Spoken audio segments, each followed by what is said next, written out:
మనశంకర వరప్రసాద్ చిరంజీవి గారి ఇంకా అనిల్ రావుపూడి కాంబినేషన్లో వచ్చిన సినిమా సంక్రాంతి కానుక వచ్చిన ఈ సినిమా మరి ఎలా ఉంది ఏంటి ఈరోజు అయితే రిలీజ్ అయింది.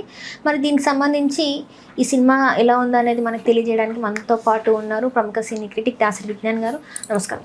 నమస్తే సార్. మనశంకర వరప్రసాద్ సినిమా అంటే సంక్రాంతి కానుకగా వస్తున్న ఈ సినిమా ఎలా ఉంది ఏంటి అంటే చిరంజీవి గారి కొత్త లుక్స్ అని చెప్పేసి చెప్పారు, వింటేజ్ లుక్ అని కూడా చెప్పడం జరిగింది.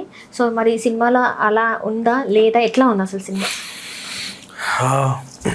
యాక్చువల్గా భారీ అంచనాల మధ్య ఈ సంక్రాంతికి అనిల్ రావిపూడి గారి సినిమా మొత్తానికి రిలీజ్ అయింది.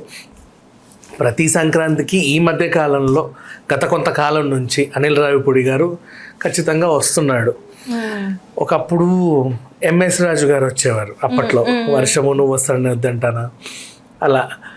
ఆ కాలం పోయిన తర్వాత దిల్ రాజు గారు అదే పనిగా వస్తే ప్రొడ్యూసర్ ఎవరైనా సరే పర్వాలేదని అనిల్ రావిపూడి గారు అయితే కంటిన్యూ అవుతున్నారు ప్రతి సంక్రాంతికి. ఇకపోతే అండ్ ప్రతి సంక్రాంతికి ఎన్ని రకాల సినిమాలు వచ్చినా ఎన్ని జోనర్లు వచ్చినా అనిల్ రావిపూడి గారి సినిమాకి వెళ్ళి కాసేపు హాయిగా కూర్చొని సరదాగా నవ్వుకొని వద్దామని చెప్పేసి అందరికీ ఉంటుంది. సింపుల్గా చెప్పాలంటే రిపీటెడ్ జబర్దస్త్ స్కిట్ చూసినట్టే ఉంటుంది, కానీ అయినప్పటికీ కూడా రిపీటెడ్గా చూస్తూనే ఉంటారు. అది నవ్ వాట్ హ్యాపెన్, ఒక పెద్ద హీరో ఇద్దరు పెద్ద హీరోలని కలిపి నయనతార లాంటి హీరోయిన్ని పెట్టుకొని మంచి క్యాస్టింగ్ని పెట్టుకొని మొత్తానికైతే ఒక రిలీజ్ డేట్ అనుకొని వచ్చేసాడు.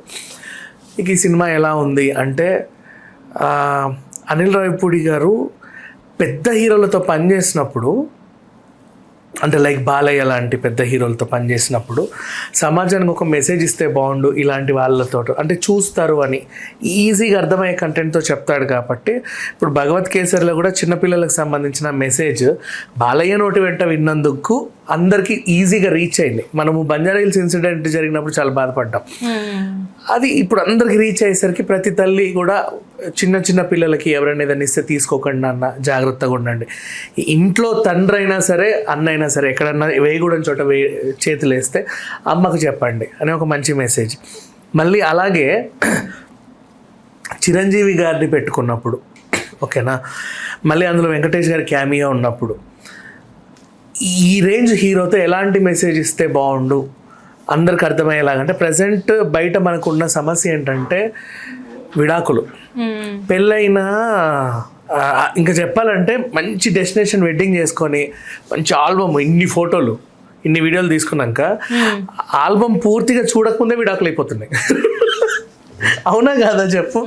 మనస్ఫూర్తిగా అన్ని చూడకముందే అంటే అట్లీస్ట్ అదే ఇప్పుడు ఇది ఇలా అనుకున్న ఇలా ఈ సందర్భంలో తీసిన ఫోటో అని ఎక్స్ప్లెనేషన్ చేసుకునే లోపే విడాకులు అయిపోతున్నాయి. పెళ్లికి వచ్చిన గిఫ్ట్లు అన్ని పూర్తిగా ఇప్పి చూసి సర్దే లోపే విడాకులు అయిపోతున్నాయి. ఇట్లాంటి సిచ్యువేషన్లో మనము జనాలకి కలిసి ఉండేలాగా ఏం చెప్పాలి? సంక్రాంతే బెటర్. ఆంధ్ర సైడ్ అంటారా ప్రతిసారి సంక్రాంతికి అల్లుళ్ళని పిలుచుకుంటారు కాబట్టి గోదావరి జిల్లాలలో ఆ సంవత్సరం నిజంగా అమ్మాయికి అబ్బాయికి ఏమైనా చిన్న చిన్న ఏమైనా ఉన్నా కూడా వీళ్ళు సర్దుమించి మంచి సినిమా చూపించి జాగ్రత్తగా ఉండండి అని అల్లుడిని హ్యాపీగా సాటిస్ఫై చేసి ఒకసారి ఇచ్చి పంపుతారు. మళ్ళీ వచ్చే సంవత్సరం వరకు వీళ్ళు బాగుంటారు. అట్లా ప్రతి సంవత్సరం మానిటరింగ్ ఉంటుంది వీళ్ళకి. బట్ ఇంకొన్ని చోట్ల అన్ని ప్రదేశాల్లో అది ఉండదు కదా, అన్ని స్టేట్స్ కి తగ్గట్టు కొన్ని ఉండదు. ఇంకా మన తెలుగు రాష్ట్రం గురించి మాట్లాడుకున్నా ఎక్కువ ఉండవు. కాబట్టి అందరికి మంచి మెసేజ్ ఇవ్వాలంటే ఒక పెద్ద హీరోతో ఇద్దాం అనుకొని వచ్చినటువంటి సినిమా ఇది. విడిపోయిన జంటని కలపడం అంటే చిన్న సింపుల్ వెరీ సింపుల్ కాన్సెప్ట్. మళ్ళీ ఇట్లాంటి సినిమాల్లోని సెక్షన్ 499 అనో డైవర్స్ అనో భారీగా చెప్తే ఓటీటీలు ఎక్కడో మూలకు ఉంటాయి కదా. అందరూ ఎదురు చూసే సంక్రాంతి ఒక పెద్ద హీరోతో అందరికి అర్థమయ్యే లాంగ్వేజ్లో సింపుల్గా నీట్గా అలా సరదాగా నవ్వుకుంటూ చెబితే ఎంత హాయిగా ఉంటుందన్న ఆలోచన వచ్చింది అనిల్ రావిపూడికి. అదే ఈ సినిమాకి మూల కథ అనుకోవాలి, మూల కారణం కూడా. ఇంకా స్టోరీ విషయంలోకి వెళ్తే నయనతారకి ఎంగేజ్మెంట్ వరకు వచ్చి ఒక సంబంధం కొంచెం ఇబ్బంది పెడితే ఇతని తరచూ అంటే పలు సందర్భాల్లో ఇతన్ని కలిసేసరికి ఏదో యూనివర్స్ మా ఇద్దరిని కలుపుతుందేమో అనుకొని పెళ్లి చేసుకున్నారు. నయనతార తండ్రి బాగా డబ్బున్న వ్యాపారవేత్త, పారిశ్రామికవేత్త. ఆయనకి ఎందుకు ఈయన నచ్చడు, నో అంటాడు. అయినా సరే పెద్దల్ని ఎదిరించి పెళ్లి చేసుకుంటుంది. వీళ్ళని ఎట్లా చెడగొట్టాలా అని కంకణం కట్టుకుంటాడు. బయట కూడా అంతే, మా కూతుర్ల సంసారాలు చెడగొట్టిన తండ్రులు ఎంతమంది లేరు. విడిపోయారు అంటే అట్లా కాదు నాన్న, ఇట్లా కాదు నాన్న జాడ అంతే, నేను వద్దన్నా కూడా నువ్వు వినకుండా చేసుకున్నావు, అనుభవించు, ఉండు, వాడిని ఏం చేయాలి, ఆ పరువు హత్యలు ఇవన్నీ ఎక్కడవుతున్నాయి. సో అందుకని చెప్పేసి అట్లాంటి తండ్రులకి బాగా మదమెక్కి డబ్బు అహంకారం ఉండి కూతురు తప్పున్నా లేకున్నా ఊరికే కూతురు వైపు సపోర్ట్ చేసి పాపం వచ్చే అల్లుళ్ళని ఏదేదో అని, ఇంకా చెప్పాలంటే ఇల్లరికని తీసుకొచ్చి హింస పెట్టి పనులు చేయించుకునే సైకో కొంతమంది ఉంటారు షాడిజంలో. అలాంటి వాళ్ళు అయితే సినిమా చూసి నేర్చుకోవాలి నిజంగా చెప్పాలంటే. వీలైతే కలపండి, లేకపోతే విడగొట్టద్దు. దీంట్లో కూడా అంతే. అలా ఇలా జర్నీ కొనసాగిన తర్వాత వీళ్ళని ఎలా విడగొట్టాలా అని చెప్పేసి ఆయన కంకణం కట్టుకోవడం. ఈయనేమో మంచి ఎన్ఐఏ ఏజెంట్, హై సెక్యూరిటీ, మన ప్రధాని మంత్రులకు లాంటి వాళ్ళకి సెక్యూరిటీని ఇచ్చేటువంటి సెక్యూరిటీ. నెక్స్ట్ మంచి అధికారి కూడా. ఏదో కారణాల వల్ల విడిపోవాల్సి వస్తుంది. ఆ కారణాలకు కూడా వీళ్ళ తండ్రే కారణం. ఈమెను అదే పనిగా బిజినెస్ ట్రిప్పులకు తిప్పుకుంటూ వాళ్ళు ఇంట్లో ఉంచుకొని అన్ని పనులు చేయించుకుంటూ ఉంటాడు. ఈ టైప్ ఆఫ్ సైకిక్ మెంటాలిటీ. అలా ఇక ఒక గొడవ పెరిగి చేసుకునే వరకు వచ్చిన తర్వాత ఇంకా కటీఫే ఉంటుందిగా. ఇక వీళ్ళని కలుస్తారా లేదా అనేది సారాంశం. ఇక పిల్లలు ఉంటారు, 2 పిల్లలు. తండ్రికి తెలియకుండా ఎక్కడో మన డెహ్రాడూన్లో మంచి స్కూల్లో పెట్టి పెంచుతూ ఉంటాడు. చిరంజీవి గారికి తెలుస్తుంది ఇది నా పిల్లలు ఇక్కడ ఉన్నారండి. పీఈటీ మాస్టర్గా అక్కడ ఉంటాడు. ఈమెకు తెలుస్తుంది ఇతను అక్కడికి కూడా వచ్చాడని. వాళ్ళని తీసుకొచ్చి ఇంట్లో పడేస్తుంది. అనుకోకుండా వీళ్ళ నాన్నకి ఒక పెద్ద ప్రమాదం, ఎవరో చంపడానికి రావడం, ఈయనకి మంచి సెక్యూరిటీ అవసరం ఉండడం, ఆ ప్లేస్లో చిరంజీవి గారు రావడంతో ఆయన ఇక్కడ ఉంటాడు. అలా కథ తీవ్ర మలుపులు తిరుగుతూ ఉంటుంది. చివరికి వీళ్ళు గెలిచారా లేదా, కలిశారా లేదా, అతనికి పిల్లలు అందారా లేరా, ఇదంతా కూడా మనం తెర మీదే చూడాలి. ఇక వెంకటేష్ క్యారెక్టర్ గారు కూడా కొంచెం 5 minutes అలా కనబడి వెళ్ళాడు. ఎవ్రీథింగ్ చూసుకుంటే ఒక మంచి స్టోరీ ఇది. యాక్చువల్ చెప్పాలి అంటే చాలా సింపుల్ స్టోరీ అని ఎందుకు తీసుకున్నాడో తెలుసు అనిల్ రావిపూడి. బయట జరిగే విడాకులకు కూడా ఒక కారణం అనేది ఉండదు, బలమైన కారణమే ఉండదు. ఊరికే అరుచుకొని తిట్టుకొని విడిపోతూ ఉంటారు, జీవితాలు నాశనం చేసుకుంటారు, పిల్లలు అన్యాయం అయిపోతూ ఉంటారు. ఆ ఏజ్లో వాళ్ళ మీద చాలా ప్రభావం పడుద్ది. ఎందరు కోర్టు తిరుగుతున్నారు, డైవర్స్ కేసు, మెయింటెనెన్స్ కేసు, ఇట్లాంటివన్నీ. వీళ్ళు నేర్చుకోవాల్సిన ఒక మంచి సినిమా.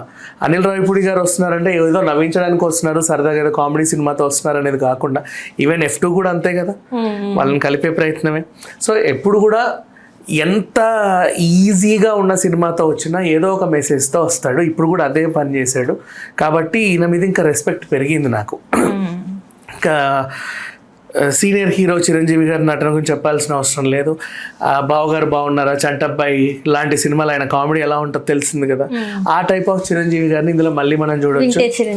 ఒక మంచిగా ఇప్పుడు మనకి యమదొంగలో ఎన్టీఆర్ సడన్ గా సన్నమయ్యి ఎలా సర్ప్రైజ్ చేశాడు, రేపు నారి నడుము ముడాలో శర్వానంద్ ఎలా సర్ప్రైజ్ చేయబోతున్నాడు, అలా ఒక మంచి బాడీ మెయింటైన్ చేసుకున్నాడు.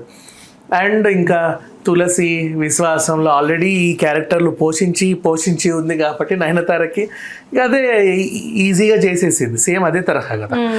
అండ్ ఆ తర్వాత ఇంకా వెంకటేష్ గారు కనబడింది కాసేపే అయినా బాగుంది. మ్యూజికల్ పరంగా ఎట్లా ఉందంటారు సినిమా?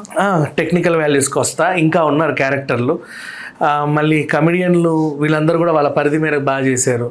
క్యాథరిన్ తెరీసా, నయనతార కంటే క్యాథరిన్ కి స్క్రీన్ స్పేస్ ఎక్కువ తిరుగుతా చుట్టూ ఉంటుంది కాబట్టి అట్లా ఎక్కువ ఉంది. పర్లేదు, ఆవిడకి ఇచ్చిన క్యారెక్టర్ న్యాయం చేసింది. ఆ క్యారెక్టర్ కూడా ఒక కీలక మలుపు తిప్పుద్ది. మన జరీనా వాహబ్ ఆవిడ క్యారెక్టర్ బాగుంది. ఇంకా అందరూ కూడా వాళ్ళ పరిధి మేరకు బాగా చేశారు. ఇంకా టెక్నికల్ విషయానికి వెళ్తే డైలాగ్స్ గురించి ముఖ్యంగా మాట్లాడుకుంటే 2 సీన్లు అసలు విడాకుల గురించి చిరంజీవి గారి చేత చెప్పించిన సీన్ ఏదైతే ఉందో నిజంగా చాలా బాగుంది. నెక్స్ట్ అమ్మాయితో అత్తగారు చెప్పే ఆ సీన్ కూడా నిజంగా చాలా బాగుంది. క్లైమాక్స్లో ఒక యాక్షన్ ఎపిసోడ్ వావ్ అనిపిస్తుంది, సంథింగ్ స్పెషల్లీ డిజైన్. అంటే చిరంజీవి గారు ఉన్నారు అంటే ఆ కామెడీ, డ్యాన్స్, నవరసాలు ఉండాలి కదా, యాక్షన్ అన్నీ ఉండాలి. హుక్ స్టెప్లో ఆయన్ని చూసాం మనం. యాజ్ యూజువల్ కామెడీగా సినిమా కొనసాగింది. సీరియస్నెస్లో ఎమోషన్ కూడా పండించాడు. ఇంకా నెక్స్ట్ ఒక మంచి యాక్షన్ ఎపిసోడ్ ఉండాలి కాబట్టి అది కూడా బాగుంది. ఇంకా తర్వాత మాట్లాడుకుంటే మ్యూజిక్ ఫస్ట్ నుంచి మనము పాటలు వింటూనే ఉన్నాము, ఇంకా మీద కూడా వింటానే ఉంటాం. సినిమాలో అలాగే ఉంది, బీజిఎం కూడా చాలా బాగా ఇచ్చాడు, ఎడిటింగ్ బాగుంది, దర్శకుడు రాసుకున్న స్టోరీ చాలా సింపుల్ లైన్. ఎందుకు రాసుకున్నాడో కూడా చెప్తా, బయట వాళ్ళకి ఈజీగా అర్థం అవ్వడానికి. మనకు అర్థమైతే చాలు కదా, హాయిగా ఒక జబర్దస్త్ ఎపిసోడ్ చూసినట్టు ఉంటుంది, సింపుల్గా అలా వెళ్ళిపోతుంది, అంటే ఎన్నిసార్లన్నా చూడొచ్చు అన్నట్టుగా. నెక్స్ట్ మళ్ళీ ప్రొడక్షన్ వాల్యూస్ అయితే నిజంగా ఫ్రేమ్లో కనిపిస్తూ ఉంటాయి, నిజంగా చాలా బాగా ఖర్చు పెట్టారు. ఎవ్రీథింగ్ బాగుంది, అంత ఇదేం లేదు, మంచి మెసేజ్ ఓరియంటెడ్ సినిమా ఇది. దీంట్లో కొన్ని లోపాలు అంటావా, చిన్న లోపాలు అనేవి ప్రతి సినిమాలో ఉంటాయి.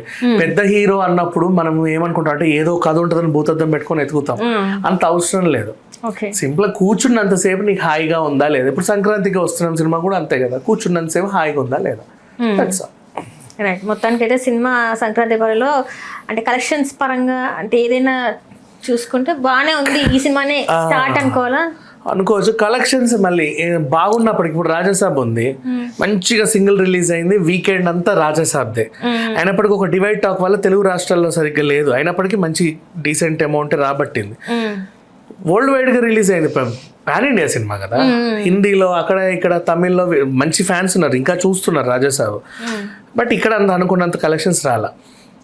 దీనికి ఏంటి మంచి పాజిటివ్ టాక్ తెచ్చుకున్నప్పటికీ మొత్తం జనాలందరూ, రెండు తెలుగు రాష్ట్రాల జనాలందరూ రోడ్ల మీదే ఉన్నారు.